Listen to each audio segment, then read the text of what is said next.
শীতকাল মানেই হাঁসের মাংসের সাথে ছিটা রুটি, ভাত যেটাই বলেন না কেন সেটাই কিন্তু অনেক বেশি ফেভারিট কম বেশি সবারই। তো হ্যালো ভিউয়ার্স, আসসালামু আলাইকুম। আমি নীলা আপনাদের সবাইকে ওয়েলকাম করছি নতুন আরেকটা রান্নার ভিডিওতে। আজকে রান্না করব হাঁসের মাংস। তো প্রথমে কড়াইয়ে একদম শুকনো কড়াইয়ে শুকনো মরিচ, তেজপাতা এবং গোটা গরম মশলা দিয়ে ভালো করে ভাজা করে নিব। আর এই রান্নাটা আমি একটু মানে অ্যাজ ইউজুয়ালের সাথে সামান্য একটু ভিন্নভাবে করব। তো এভাবে রান্না করে খেয়ে দেখবেন, হাঁসের মাংস খেতে অসম্ভব টেস্টি হবে। তো সবগুলো মশলা ভেজে নিয়ে উঠিয়ে নিলাম। এখন পেঁয়াজ ভাজা করে নিব। পেঁয়াজগুলো ভাজা হয়ে গেলে এখান থেকে অর্ধেকটা পেঁয়াজ উঠিয়ে নিব।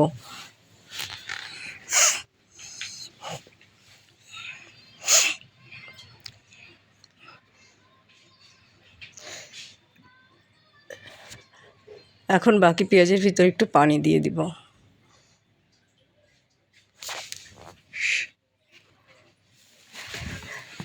এখন দিয়ে দিব আদা বাটা, রসুন বাটা,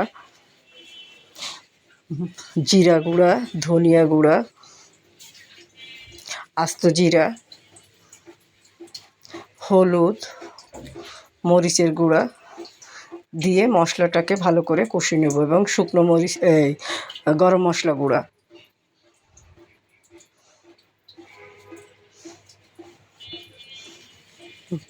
মশলাটা ভালো করে কষানো হয়ে গেলে সামান্য একটু পানি দিয়ে দিব।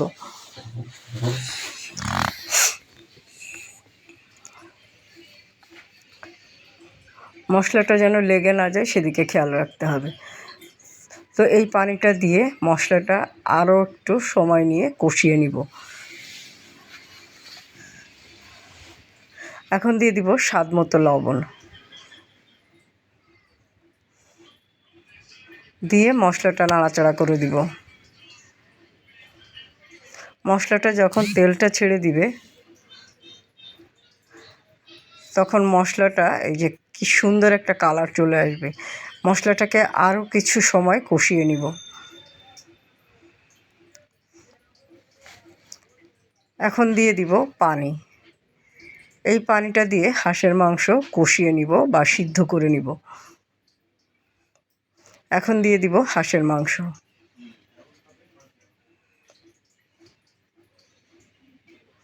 মাংসগুলো দিয়ে একটু ভালো করে নাড়াচাড়া করে দিব, দিয়ে ঢাকনা দিয়ে ঢেকে দিব।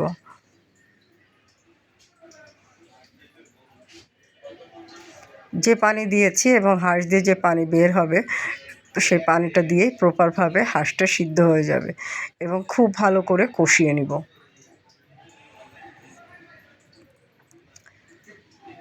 ঢাকনাটা তুলে মাংসটা একটু নাড়াচাড়া করে দিব। যখন পানিটা একটু কমে আসবে তখন আস্ত নারকেল দিয়ে দিব। আস্ত নারকেল পিস করে তুলে নেওয়া আর কি, কেটে নেওয়া। হাঁসের মাংসের সাথে নারকেলের দুধও করে দিতে পারেন, অথবা এরকম আস্ত নারকেলও দিতে পারেন, খেতে অনেক টেস্টি লাগবে। যারা আস্ত নারকেল পছন্দ করেন তাদের জন্য ফেভারিট। আমার তো খুবই পছন্দের। মাংস হলে নারকেল, মাংস লাগে না, শুধু নারকেল দিয়েই আমি খেয়ে ফেলতে পারি। মাংসের যে ফ্লেভারটা নারকেলের সাথে আসে সেটা একটা অন্যরকম ভালো লাগা কাজ করে। তো খুব ভালো করে কষানো হয়ে যাচ্ছে। যখন ঝোলটা একদম কমে যাবে তখন এটার ভিতরে আমি দিয়ে দিব চুই ঝাল। আর হাঁসের মাংস বলেন, খাসির মাংস বলেন বা যে কোনো মাংসই বলেন না কেন, চুই ঝালের কম্বিনেশনটা আসলেই অনেক মজার। যারা চুই ঝাল পছন্দ করেন তারাই জানেন চুই ঝালের মজাটা। তো আমি একটা গোটা চুই ছোটো একটা গোড়ার দিকে 4 টুকরো করে নিয়েছি, 5 টুকরো করে নিয়েছি। তো এখন চুইগুলো দিয়ে দিচ্ছি, দিয়ে আর একটু সময় নিয়ে কষিয়ে নিব। কালারটা কিন্তু ভীষণ সুন্দর এসেছে। এখন আমি এটাতে দিয়ে দিব যে প্রথমে যে গরম মশলা আমি ভেজে নিয়েছিলাম, তেজপাতা, শুকনো মরিচ, গোটা মশলা এবং পেঁয়াজের বেরেস্তা অর্ধেকটা উঠিয়ে নিয়েছিলাম, সব আমি একসাথে বেটে নিয়েছি। এই মশলাটা দেওয়াতে মাংসের স্বাদ দ্বিগুণ বেড়ে যাবে। এখন ওই মশলাটা দিয়ে আমি আরও কিছু সময় কষিয়ে নিব। দেখেন কালারটা দেখে মনে হচ্ছে কালা ভুনা।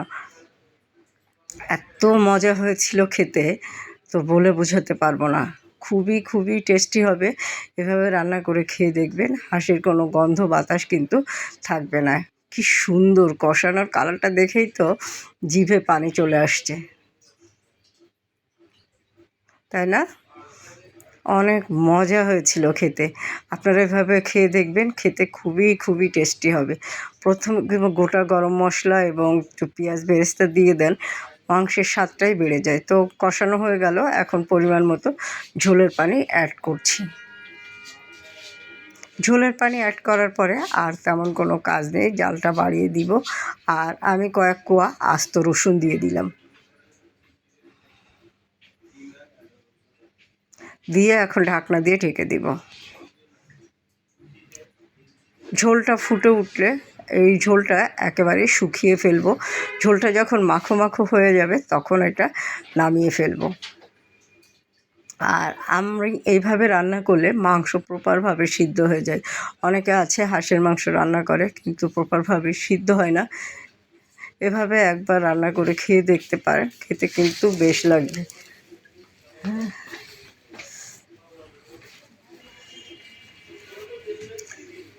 তো হয়ে গেল হাঁসের মাংস রান্না। কারা কারা এভাবে হাঁসের মাংস রান্না করেন একটা কমেন্ট করে জানাবেন। যারা কখনো এভাবে খাননি নারকেল দিয়ে চুই ঝাল দিয়ে, তারা একবার হলেও এই শীতে খেয়ে দেখবেন। তো ভালো থাকবেন, সুস্থ থাকবেন এবং আমার পেজের সাথে থাকবেন। ভিডিওটা ভালো লাগলে একটা লাভ রিঅ্যাক্ট দিয়ে দিবেন।